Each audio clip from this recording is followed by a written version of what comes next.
अस्सलाम क्लास। आज का हमारा topic price elasticity of demand, जिसे हम सिंपल इलास्टिसिटी ऑफ डिमांड भी कहते हैं। According to law of demand हमने पहले ही डिस्कस किया है relationship between price and quantity demanded. इन दोनों का जो इनवर्स रिलेशनशिप है उसको हम क्या नाम देते हैं? लॉ ऑफ डिमांड का नाम देते हैं। जब जब किसी भी चीज़ की प्राइस इंक्रीज़ होती है, क्वांटिटी डिमांडेड जो है वो डिक्रीज़ होती जाती है। यह हमारी रूटीन लाइफ की एक एग्जांपल है कि हमने बहुत सारी चीज़ों में इस चीज़ को ऑब्जर्व किया है कि अगर चीज़ की कीमत कम होती है तो लोग उसको ज़्यादा खर्च करना शुरू कर देते हैं, और अगर कीमत बढ़ती है तो लोग उसको कम इस्तेमाल करना शुरू करते हैं। इसकी एक कॉमन एग्जांपल जो हमारी लाइफ से हमें मिलती है वो क्या है कि जब जब लॉन पर सेल लगती है या किसी दूसरी प्रोडक्ट पर सेल लगती है तो लोग उसे ज़्यादा खरीदते हैं कंपैरेटिवली नॉर्मल डेज के।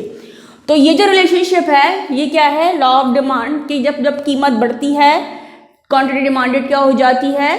कम हो जाती है। तो इस चीज़ में सबसे ज़्यादा इंपॉर्टेंट जो चीज़ होती है वो क्या होती है? एक चीज़ हम डिस्कस करते हैं, नेचर ऑफ प्रोडक्ट।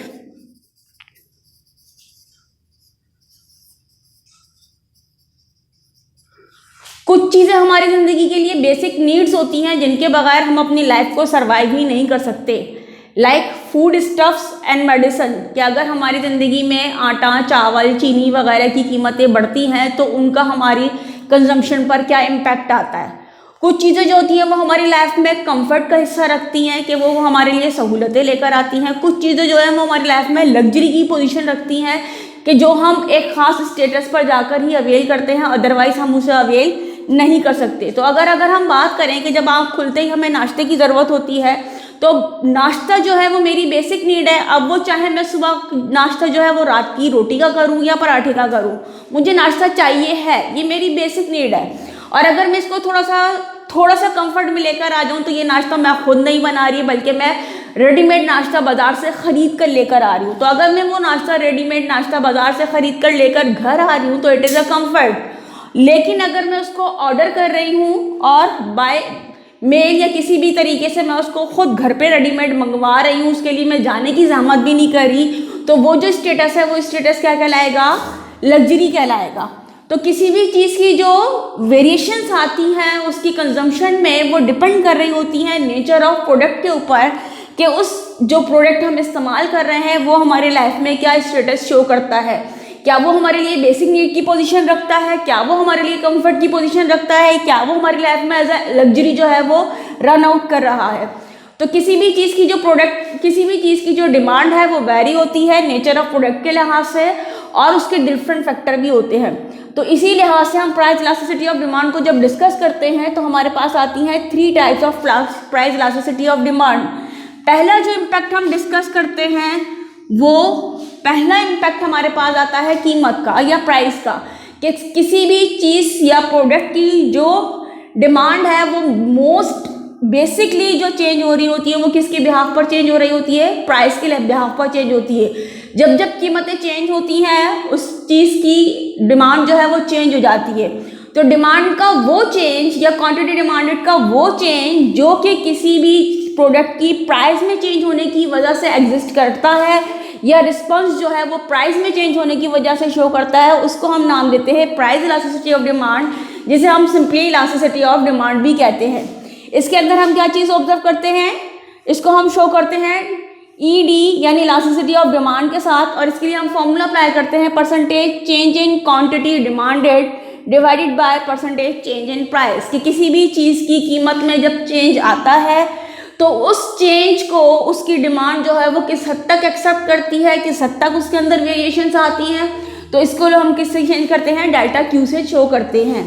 तो ये चीज़ हमें मालूम है कि अगर हमारे लिए वो प्रोडक्ट जो है वो बेसिक नीड होगी, यानी कि आटा वगैरह की हम मिसाल ले लें, तो अगर आटा कितना भी महंगा हो जाए तो हम दिन में 3 वक्त से ज़्यादा खाना नहीं खाएंगे, वो 3 वक्त का खाना खाना नहीं छोड़ेंगे। और अगर आटा सस्ता हो जाएगा तो हम 3 वक्त से ज़्यादा खाना नहीं खाएंगे। तो कुछ चीज़ें ऐसी होती हैं जो हमारे लिए बेसिक नीड्स होती हैं और जिनकी जो है वो प्राइस वेरी होने का कोई इम्पैक्ट नहीं आता, और कुछ चीज़ें ऐसी होती हैं जिनका इम्पैक्ट बहुत ज़्यादा आ रहा होता है। तो ये चीज़ें हम डिटेल में जाके degrees of elasticity of demand में डिस्कस करेंगे।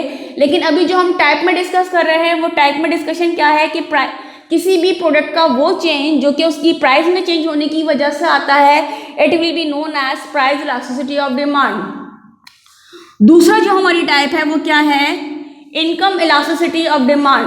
सम टाइम कंज्यूमर का बिहेवियर कंजम्पशन के लिहाज कंजम्पशन का इसलिए चेंज नहीं होता कि किसी भी प्रोडक्ट की प्राइस चेंज हो रही हो, बल्कि वो चेंज किस वजह से होता है, इनकम की वजह से चेंज होता है।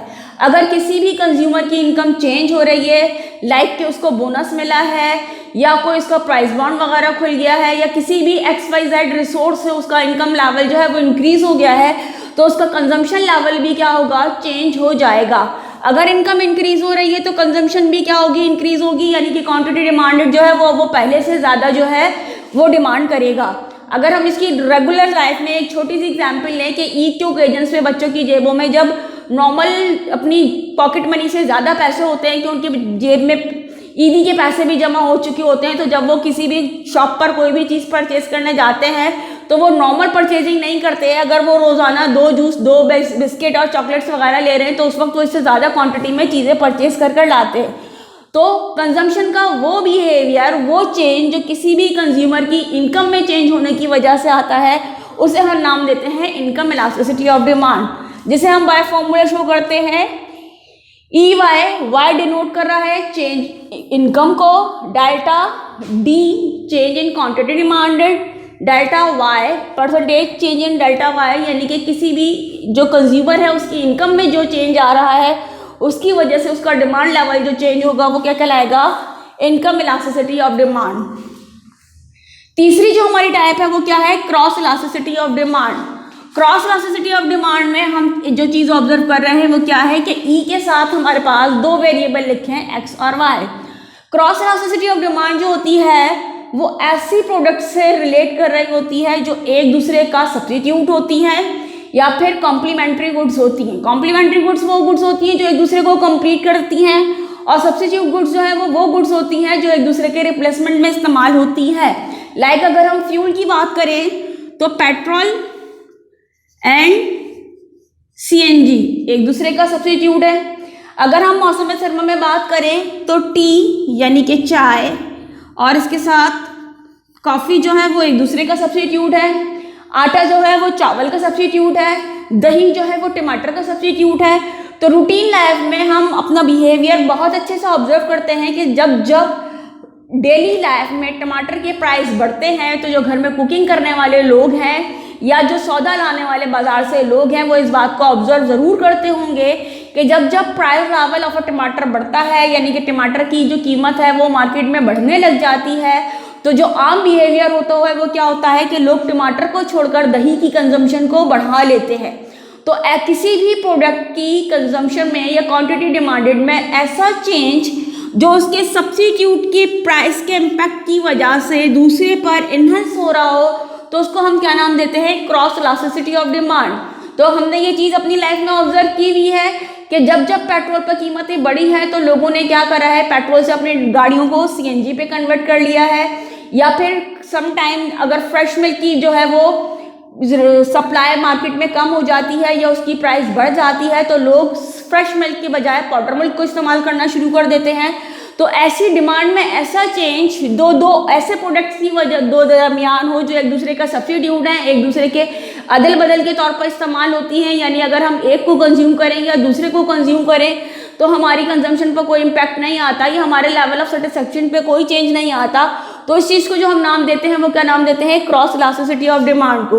तो क्रॉस इलास्टिसिटी ऑफ डिमांड को हम किससे शो करते हैं, EXY, यानी कि 2 प्रोडक्ट हैं X और Y, इसके अंदर percentage change of quantity of good X के गुड X की जो है वो क्वांटिटी कंजम्पशन चेंज होगी और प्राइस जो है वो किसकी चेंज होगी, Y की। यानी एक प्रोडक्ट की प्राइस चेंज होगी तो उसका इम्पैक्ट दूसरी प्रोडक्ट की क्वांटिटी डिमांडेड पर आएगा। जैसे कि हम रूटीन में देखते हैं कि पेट्रोल के बढ़ने की वजह से CNG की कंजम्पशन बढ़ रही है, या फिर टमाटर के महंगे होने की वजह से लोग टमाटर को तो अवॉइड करते ही हैं, लेकिन इसके रिप्लेसमेंट में योगर्ट या दही को जो है वो ज़्यादा इस्तेमाल करना शुरू कर देते हैं, जबकि दही की कीमत में कोई चेंज नहीं आ रहा होता। तो ऐसे रिलेशनशिप को हम क्या नाम देते हैं, क्रॉस इलास्टिसिटी ऑफ डिमांड का नाम देते हैं। तो आज के टॉपिक में हमने जो चीज़ें डिस्कस की हैं वो क्या है, प्राइस इलास्टिसिटी ऑफ डिमांड या सिंपल इलास्टिसिटी ऑफ डिमांड की टाइप्स, जो कि 3 टाइप्स हैं। पहला मेजर इम्पैक्ट जो कि प्राइस की वजह से आता है, उसे हम प्राइस इलास्टिसिटी या सिंपल इलास्टिसिटी ऑफ डिमांड का नाम देते हैं। दूसरा इम्पैक्ट जो किसी भी कंज्यूमर की इनकम की वजह से जो है क्वांटिटी डिमांडेड पर आता है, उसे हम इनकम इलास्टिसिटी का नाम देते हैं।